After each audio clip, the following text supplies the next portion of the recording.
to another edition of Thunderdome!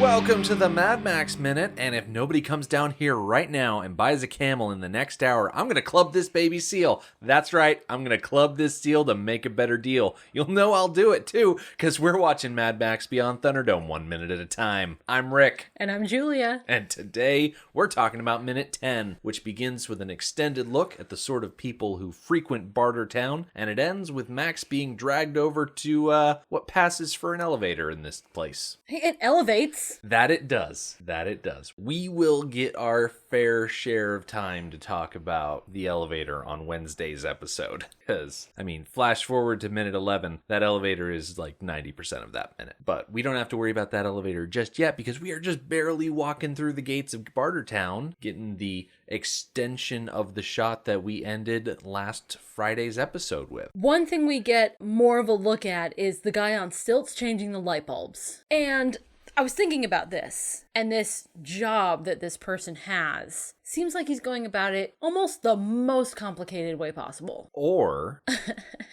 he's going about it in the most efficient way because his job is to go around, replace light bulbs, which we see for a fact here. I think on Friday we were guessing that he was changing light bulbs. Well, here we see exactly that's what he's doing. Now, think of a situation where you've got to climb up, let's say, a ladder and change a tall bulb. Well, if you've got a constantly moving throng of people walking by, getting in your way, setting up a ladder is going to be just a hassle, just a huge hassle. So, alternatively, strap on a pair of stilts, walk through the marketplace. Everyone's going to be able to see you coming. They're going to be very aware of you. So, sure, you're probably going to get jostled a bit, but you don't have to carry a ladder, which, I carry ladders a lot at work because I have to get up to tall places, and I convince them to buy me a shorter ladder because I'm a fairly tall guy. I don't need to carry a 6-foot ladder around, but carrying any height of ladder can be really frustrating when you've got to deal with a crowd of people. I just realized you walk around with ladders to change light bulbs. Yes, I do. Yes, you do. Okay, I contend a third option. Okay. Other than stilts or carrying around a cumbersome ladder, because I agree it is cumbersome. I scoured the internet for this third option that is feasible for the world that they are living in. They make claw gripper things that are on telescopic poles. Oh yeah, I forgot about that kind of claw around the light bulb. You unscrew it, bring it back down to you, put the new bulb in, telescope it back up, and screw the new light bulb in. There are plenty of recipes, instructions.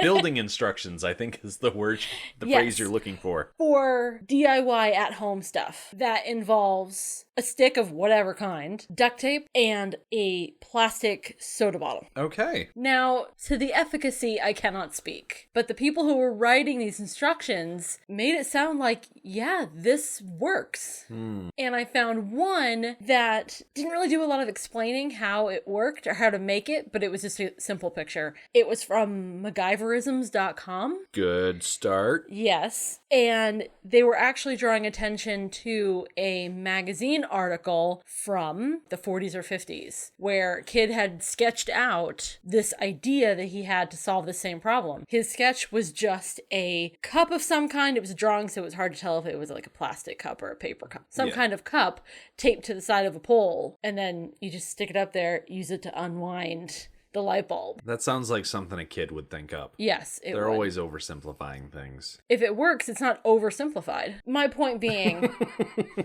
a contraption like this could be made with things that are still around. Yeah. In the wasteland. And this guy could avoid walking around on stilts and the dangers involved in that. Because, like you said, he's walking through the crowd getting jostled. How many times do you think he gets pushed over? The one thing going for him along that line of thinking, he's been pushed down 0 times because he's still up and walking around. That's the only redeeming aspect that can answer for that line of questioning. He hasn't fallen down yet. You know what he needs? He needs to flash forward to Fury Road and get an extra pair of stilts for his hands like the dudes stilting through the bog in that one nighttime scene. I agree that would be more steady and safer, but then he wouldn't have his hands free to, change the light bulbs. Let's see, that's where you get the stilts where you've got forearm. the arm cuff. Yes. And then the arm handle, like that one doctor from ER. Yes. I don't really know what those, if there's like a special word for those type of... Yeah, they're forearm crutches. Oh, okay. Plus, if he's got the forearm crutches to go with his stilts, he can be the giraffe in Bartertown's production of the Lion King stage show. Well, you got me there. Another cool thing that we see in this initial shot, over to the right side of the frame, you can see a motorized vehicle driving up a dirt ramp. So not only are there vehicles outside of Bartertown, but they're also inside as well. That definitely supports the idea that there must be a larger entrance for oversized items. Anything larger than a person. Anything bigger than a bread box. Right. Now, when we were walking up to Bartertown, we didn't really talk too much about this set. I basically mentioned that it was an old abandoned quarry, but it's so much more than that. I found an article from pastlivesofthennearfuture.com. This guy wrote up a whole article about this set, specifically the location, the State Brickworks at Homebush. This is from the article that I was reading. I pulled out a bunch of snippets, so I'm going to read from that for a little bit. The State Brickworks at Homebush was established by the New South Wales government in 1911 to provide for the demand for public housing and, as the author of the article puts it, shatter the stranglehold private owners had on the brickmaking industry, because no one makes money without the New South Wales government getting a piece of the action. He goes on to write, this greedy plan backfired at the onset of the Great Depression because, Great Depression was terrible for literally everybody. When demand plummeted and the site started operating at a major loss, it was sold to a private firm in 1936 and closed soon after. The article continues. Following World War II, during which time the site had been used as an ammunitions depot by the Navy, the New South Wales government sensed an opportunity to make money and reopened the brick pit just in time for the second housing boom. The site even had its own train station for workers to use, which opened in 1939. During the 60s, 70s, and 80s, which is my perfect programming schedule for a radio station, the Brickworks was known by a different name to young hoons and petrolheads looking to blow off some steam on a Friday or Saturday night. Brickies was a hot destination for drag racers setting off from the Big Chief's Burger Joint on Parramatta Road, tearing off up Underwood Road in their Monaros towards Brickies Hill. The circuit can be seen in the 1977 film The F.J. Holden, and I added that to our possible hiatus list because,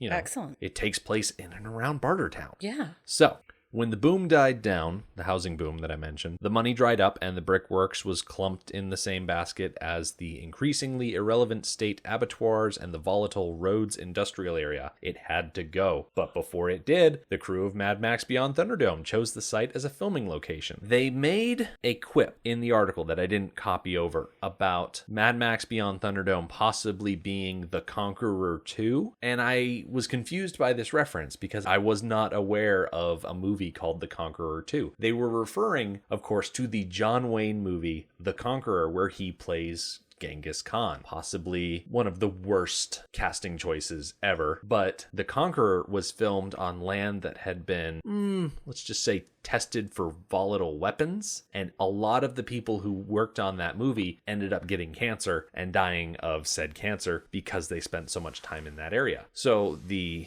author was talking about how the quarry, the brickworks were so volatile that people really shouldn't have been hanging out in there. But anyway, we continue. In 1988, the brickworks were closed for good. Like the rest of the state-owned Homebush Industrial Zone, it was included in plans to reshape the area into the Sydney Olympic Stadium in 1992. The brick pit was to become the tennis center, but the local wildlife had other ideas, and this is where the story gets interesting. The green and golden bell frog was nearing extinction by 1992. Once abundant in Sydney, numbers had fallen so low that a special breeding program was established at Taronga Zoo in the hope that the frog could be saved. As preliminary work was being done, 300 of the small frogs were discovered living in the quarry. As the rest of industrial Homebush was transformed for the Olympics, the brick pit itself followed suit, undergoing heavy remediation. It's now an environmental feature of the Olympic Park and features a wonderful ring walk, a walkway suspended above the former brickwork site, complete with a giant pond. The frogs are no longer considered endangered, but they still have a long way to go. That reminds me that we haven't really talked about shooting location in the context of the rest of the continent to get an idea of like where they are, but you mentioned that it was part of the Sydney Games, so it must have been relatively close to Sydney. Right. It was right in Sydney. They shot Bartertown itself, like I said, right over by the Olympic Park. The wide open wasteland shots were over by Cooper Petty. But for these big setting shots, instead of hauling everything out into the desert like they did for Road Warrior, they had the option of filming close by to civilization, so they did, and they had the money to do it. The interesting thing about this location for Thunderdome is that they do a very good job of hiding the modernity around the quarry, with the exception of a tiny sliver of horizon. When we initially see the Bartertown sign, we already passed the minute, but you can see peeking up over the ridge the tiniest bit of, I think they're either industrial towers or maybe a green tree or two, but you can just barely peek over the top of that ridge and see the rest of that industrial Homebush area. Okay. I like this idea that they're just outside Sydney in the context of the story of Thunderdome, because in the very end, we see the group of kids go to Sydney, to the ruins of Sydney. Now, don't get me wrong. In the context of the story, yes, they're still out in the middle of the desert. Yes. In the Cooper Petty area. Yes. But for practical reasons, behind the scenes, they're in Sydney. Right. I like the idea that there is a connection there. Oh, okay. Wanted to make sure I wasn't making it sound like geography was all screwy. If people are interested in seeing more pictures of the Bartertown set, MadMaxMovies.com has a really good page with just several shots taken by a fan. The fan, a guy named David Seymour, sent all these pictures to MadMaxMovies.com because when they were filming the movie, his buddy came over, poked him and said, "Hey, grab your camera. We're going to go peek at a movie set." And they drove over to the brickworks and they crawled up along the ridge because there was production managers keeping an eye on the set, and they got yelled at a couple of times, but they snapped a bunch of photos and you can see where all the buildings are and how everything's laid out. It's really cool. Oh, nice. So I'll have to post a link to the listener page so people can check it out. So now that we're done talking about that first shot of the minute, we switch our perspective and we start going along the main avenue, and we're looking at people. And the first clump of folks that we see is a tattoo artist, his client, and a bunch of people just standing around. And while it doesn't surprise me that tattoos are still a thing in the post-apocalypse, because I mean, everyone knows tattoos are cool. Cool people have tattoos. Shut up. Tattoos have always been a thing. I know. But what does surprise me is the fact that the artist here is still using a very modern tattoo machine. You can hear the buzzing and whirring and whatnot. And I would have expected the fine components to either run out or break down this far after the collapse. But I'm sure that this guy is in the habit of running his machine off of whatever power grid Auntie's set up in the town. And he probably isn't super concerned with the more hygienic practices, considering that, you know, it's the post-apocalypse, so I don't think that many people are really worried about infections and pathogens, because they could get lost in the desert the next day and get eaten by a radioactive vulture. So you might as well have a cool tattoo. Yeah. So I wasn't concerned about this tattoo machine until you brought it up. I'm fully on board that he is hooked into the town's power supply. That's incredibly valid. What I question is his source of tattoo ink and the feasibility of that machine still running properly. Right. Because in any machine, there are hoses and gaskets and rubber parts that wear out that have to be replaced. Machines don't just run forever on their own. Right. You have to maintain them. And those tattoo needles, they are very precise. They're more or less funky little magnet contraptions that move the needle around. So that's not something that is just macro. I fully expected a post-apocalyptic tattoo artist to be using the old stick and hammer method that you see in like island cultures and whatnot. That you see in Moana. Yes, in Moana, but also in other things. I've seen more than just Moana as far as Polynesian culture stuff. I'm trying to think if I've seen traditional pre-tattoo machine tattooing. Nothing comes to mind. I mean, all you really need to do to get a tattoo is to force ink down into the skin, preferably with a needle because, it makes a smaller hole. Yeah. I mean, people all over the world have been getting tattoos since way before the invention of magnets, or the manufacturing of magnets, I should say. You satisfied? Yes. You gave me a face. I did. Okay. I have to agree. I'm not surprised that someone's getting a tattoo. I'm surprised they're using a modern tattoo machine still. You know what is surprising?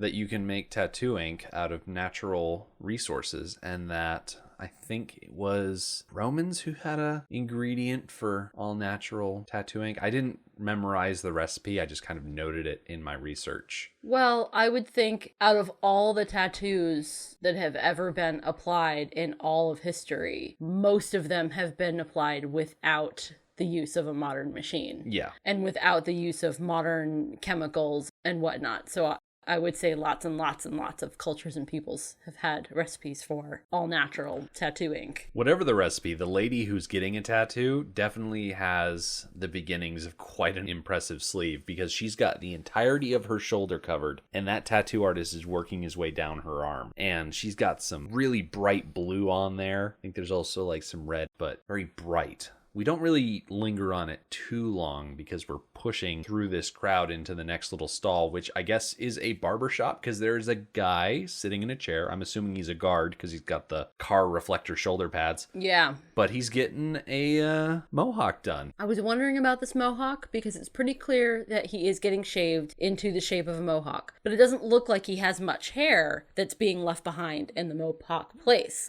Like he just started trying to do a mohawk. Yeah. Mohawks take time and doesn't look like he's been working on it very long. Maybe he's in the program where you start growing your own mohawk so you don't have to wear the feather one. Right. Trying to graduate from one level to another.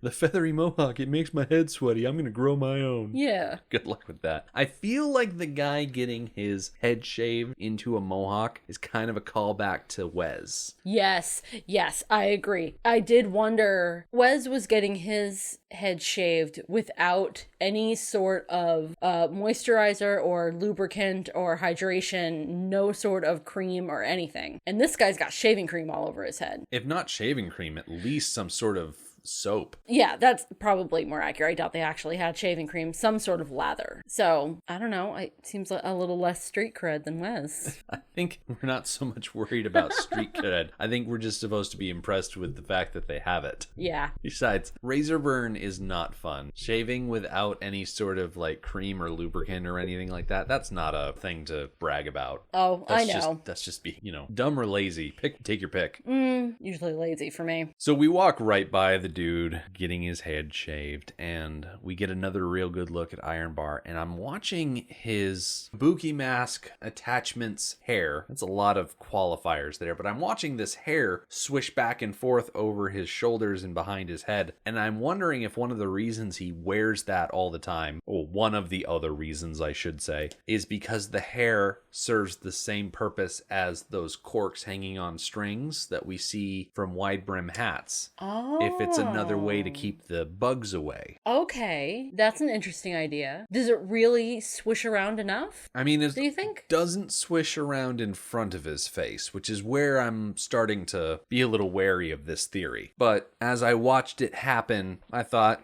maybe. Figured I'd bring it up. Yeah, maybe. It's not a horrible idea by any means. Right. You know what else isn't a horrible idea? What's that? The fact that the collector is having one of the guards behind him hold up an umbrella to keep him out of the sun, because he is a pasty guy. He's red in areas. I'm assuming he burns easily. But the dude spends all day in a cave, or at least a man-made cave. So I imagine he doesn't necessarily go out in the sun a whole lot. So it makes sense that he would have, I don't know if it's just one umbrella or if it's two umbrellas held in the same hand, or if it's one of those novelty double umbrellas that you can buy online, but it's some sort of canopy that the guard is just carrying behind him. Well, the Collector seems to be a very prominent member of this society with sway and commands respect. He has the ability to just walk right up to the penthouse. Mm-hmm. So, yeah, the person who was carrying his canopy, do you think that was a dedicated bodyguard? Could be. I mean, it makes sense that he would have one specific guard that is supposed to protect him. He is the Collector. He's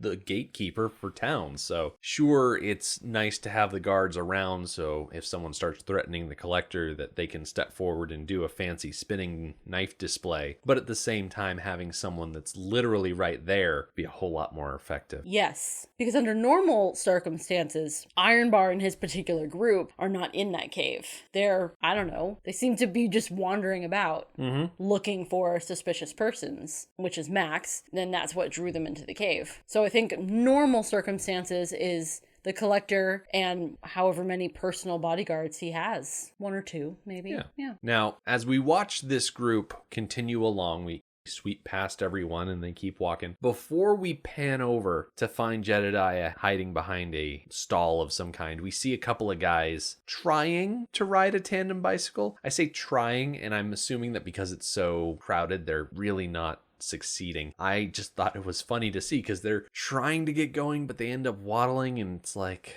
it's hard to double your pleasure without doublemint gum. I'll take that. That was at least a little bit of a laugh. I'll take that. No, I'm laughing. More because it was a little dirty than anything else, but you know. Anyway, we're panning over and we're going to get our concrete confirmation that this is indeed the place that Max is going to be able to find his camel and his vehicles, because here's Jedediah hiding behind a stand, peeking out at Max. We didn't really have any sort of reason to believe, aside from Max following some tracks and making some assumptions, but there was nothing concrete saying this is the exact place where Max is going to find his stuff. He could be walking into a place and saying, I'm here for my vehicle and my camels, and the Collector was like, I don't know what you're talking about, because why would the Collector know what Max is talking about? He could just walk into any old place and say, I'm here for my stolen goods. It very well could be that they just don't have his stolen goods. Right. So now we have a solid connection that the goods are here. Jedediah, though, I guess it's more of an editing issue for me. The timing of his peeking out and smiling is just so late. Max is like halfway across Bartertown by now. It just seems like Jedediah was too far away from where Max passed by, and it took him too long to stick his head out and smile like, hey, I'm gonna get away with it. Okay. I don't know. I think it was an editing thing for me. If I could change one thing about this sequence, I would want Max to lay eyes on Jedediah, because I don't think between getting knocked off his cart and finding Jedediah at the end of the movie, can you think of any instance in which Max looks at Jedediah and acknowledges in some way that he's the one that knocked him off his cart? No, I don't think so. Yeah. And they come into such close proximity to each other a couple of times, kind of right now, although not that close to each other. And it would have been nice for some kind of recognition. Yeah. I was reading around on different sites because I try to do research, but at the end of the movie, when Max and the waiting ones stumble upon Jedediah Jr. and follow him down into his cave thing, Max runs into Jedediah, points at him and says, it's your lucky day, you've got a plane. Jedediah's like, I do? And I'm like, Max doesn't know what Jedediah looks like when Jedediah knocks him off that cart. No. And by the time Jedediah jumps down from the plane to the cart, Max is already pretty far behind. Yeah. So unless he got a good look at Jedediah from behind when Jedediah was jumping off that plane, which we don't really have a confirmation of, I'd say. No. Maybe if I go back and take a really close look at it, I can figure it out. But for all intents and purposes, Max really doesn't know what the dude who stole his wagon looks like. So there's going to be some jumps in logic later on in the movie that we're going to have to gloss over a little bit. Right. Well, you know, we've already had some jumps in physics. Yeah. So, a little jump in logic's not really a big deal. Not that bad. Nothing we can't handle. So let's jump over into the next shot. We get a nice progression. Max is walking along and then he notices something and he runs up to an auction stage where he sees all of his camels. This is Dr. Dealgood's auction stage. He's up there talking about these beautiful animals that he's got in front of his stage. I love that the stage is called the House of Good Deals, and he's got his two lovely assistants, like he's a magician or something like that. Apparently, these assistants are named in the book. Did you notice? Okay, I gotta look it up real quick, but I'm pretty sure it's Dumb and Dumber. I'm not kidding. I'm not kidding you, but I'm gonna look it up. I remember being amused that it's a reference to a movie that hadn't been created yet and wondering if the movie took the phrase Dumb and Dumber from that movie? From this movie. Except in the movie, they're never called Dumb and Dumber. Right, they're not named. This is just their names in the... Oh, okay, I was completely wrong. In the novelization, they're called Tweedledee and Tweedledummer. Oh, like an Alice in Wonderland reference. Yes. Gotcha. Okay. Well, it's nifty. I didn't expect that type of thing to pop up. Yeah, and I'm pretty sure that is presented as their actual names, not as what Max is calling them in his head. Okay. Yeah, that's like their real names. All right. Well, I mean, everybody has funny names in the apocalypse. I guess so, but theirs is insulting. Yeah, but they seem to be the sort of chorus girl type. They're just there to show off the goods. Like, not like their goods, like the goods that are being auctioned. That's what I meant. They're there to accentuate Dr. Dealgood. Okay. Like later on, when we actually get into the dome, they're going to be showing off some of the weapons that they can use. It's that sort of thing. Don't twist me around. I didn't say anything. You were looking at me. I look at you a lot. Yes, you do. I am not a camel expert. I do not claim to be one. I am not a dromedariologist. Very nice. I'm just going to go with that one. But I still feel that Dr. Dealgood is exaggerating some of the claims that he's making about these camels. For instance, he says that the camel is the vehicle that sent Detroit broke. It also apparently gets 800 miles to the gallon. That it's the ship of the desert with independent suspension, power steering, and no emission control. Now, that last one I believe, because that is a poop joke. Yes. Now, there's a flaw in my notes that this scene is cut from one side of the page to the other. So I'm going to keep flipping it back and forth. So, the independent suspension, that seems relatively accurate. Power steering? Absolutely no way. Have you ever driven a car with no power steering? Oh, yeah. Yeah, it's like you have to pull on the steering wheel to get it to turn. It's hard work. And I would imagine that trying to steer a camel is similar. Not like hard work, but you have to work at it. You have to convince the animal to do what you want it to. Yeah. Not like power steering where it's easy. And there are plenty of other reasons that Detroit went broke. It wasn't because of the camel. I did really appreciate Dr. Dealgood's sales tactics. He used Detroit to reference cars in general. And it made me wonder if the city of Detroit maintained its reputation as a manufacturing city even after all of this time, or if that reputation has warped over time. Well, at the very least, Detroit was always known as the Motor City, just like by nickname. Right. So do you think that reputation has survived this long? If for no other reason than just, word of mouth, nickname, legend, like, Paris, the city of lights, New York, the Big Apple, Philadelphia, the city of brotherly love, these little nicknames and idioms. And Boston is Beantown. Yeah. Okay. I'm not sold on that. Mostly because later on, when we meet the kids, their language has been warped over time because nobody kept records of what language was supposed to sound like. So if the purpose behind the reputation is gone, if they're no longer making cars, how long is that reputation going to survive? Well, these are still first-generation wastelanders. These are still people who would have heard about Detroit on the nightly news before the collapse. Okay. The waiting ones are second generation. Right. And the ones who are first generation were very, very small. Okay. This reminds me of the debate you and I have about the man in the mountain. The state of New Hampshire, our logo is the man in the mountain, except that he fell off the mountain and there's no longer a face in the mountain. So how long are we going to hold on to this icon of the man in the mountain when it doesn't exist anymore? And I think the answer is the same. We're still first generation man in the mountainers. So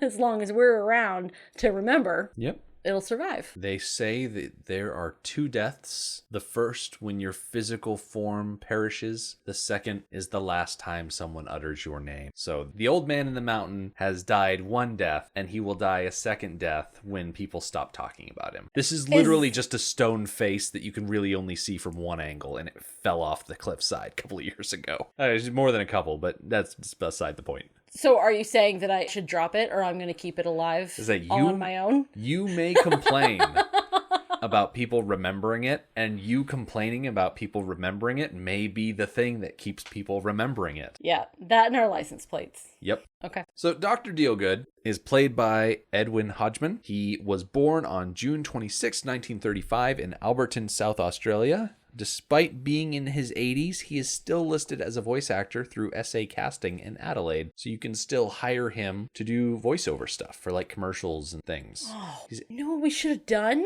We should have hired him to read our outro. I don't know if we have that kind of money. No, I don't think we do. It's a nice idea, though. Maybe someday we'll have that kind of money. To legitimately hire a real actor. To read like 10 lines. I mean, let's be real. Our intro, I paid like $20 for because it's like a 30-second chunk. And the only reason we have our outro is because I asked nicely. If it wasn't for our Patreon supporters, we would probably still be making nil on this. Yes. So, Hodgman first appeared in the 1967 TV movie Love and War before making the rounds on several Australian crime dramas, including familiar names such as Matlock Police, Homicide, and Division 4. Following Beyond Thunderdome, Hodgman played Sir in 1986's Playing Beatty Bow, which you may recognize the name of because we mentioned it back in minute 50 of Road Warrior when we were talking about our resident camping enthusiast, Ann Jones. Hodgman's most recent credit is from 2016 in the TV show The Kettering Incident, where he played Pop Sullivan. His top 4 on IMDb start with Thunderdome, move on to the 1996 movie Shine, where he played a Soviet Society secretary, 1996's Sun on the Stubble, where he played Mr. Taylor, and 1985's Robbery Under Arms, where he played Jack Benson. I have not seen any of those aside from Thunderdome. Yeah, I'm trying to think to comment on some of his work, and I really don't know any of it. You can go on the website for SA Casting in Adelaide, and you can find his voiceover reel, and it's just him reading ad copy. I wonder how much it would cost to get him to read for us. I say you can send them an email, send them an ask. Although they might do everything over the phone, which can get a little tricky for us over here in the States. But as I say, if you're feeling ambitious, you're more than welcome to it. I hate talking on the phone, so that's my excuse. This minute wraps up with Max being pulled away from the auction stage. He is trying to interrupt the auction. He's trying to get Dr. Dealgood's attention. He's trying to get information about these camels, but the guards are not having it. And so they physically drag him over to the elevator that goes up to Auntie's penthouse. And we more or less spend the last 5 seconds of this minute and the first couple seconds of our next minute getting into this elevator. So we'll save all of that elevating talk for next time. The Mad Max Minute podcast is a fan project by Rick and Julia Ingham. The Mad Max franchise was created by George Miller and Byron Kennedy, is presented by Kennedy Miller Mitchell Productions, and distributed by Warner Brothers. Mad Max Minute is produced and edited by Rick Ingham. Our opening music is Verdi's Dies Irae by Daniel Batista of danielbatista.com. And our outro music is We Don't Need Another Hero by MilitiaVox of militiavox.com. Our home on the internet is madmaxminute.com. You can follow us on Twitter at madmaxminute, like us on Facebook by searching for Mad Max Minute, and join our Facebook listener group, Mad Max Minute Beyond Microphone. If you'd like to support the podcast, visit madmaxminute.com, where you can check out our TeePublic storefront by clicking the store link, join our Patreon by clicking the support link, or make a one-time donation by clicking the donate link. Thank you for joining us for Minute 10 of Beyond Thunderdome. See you next time.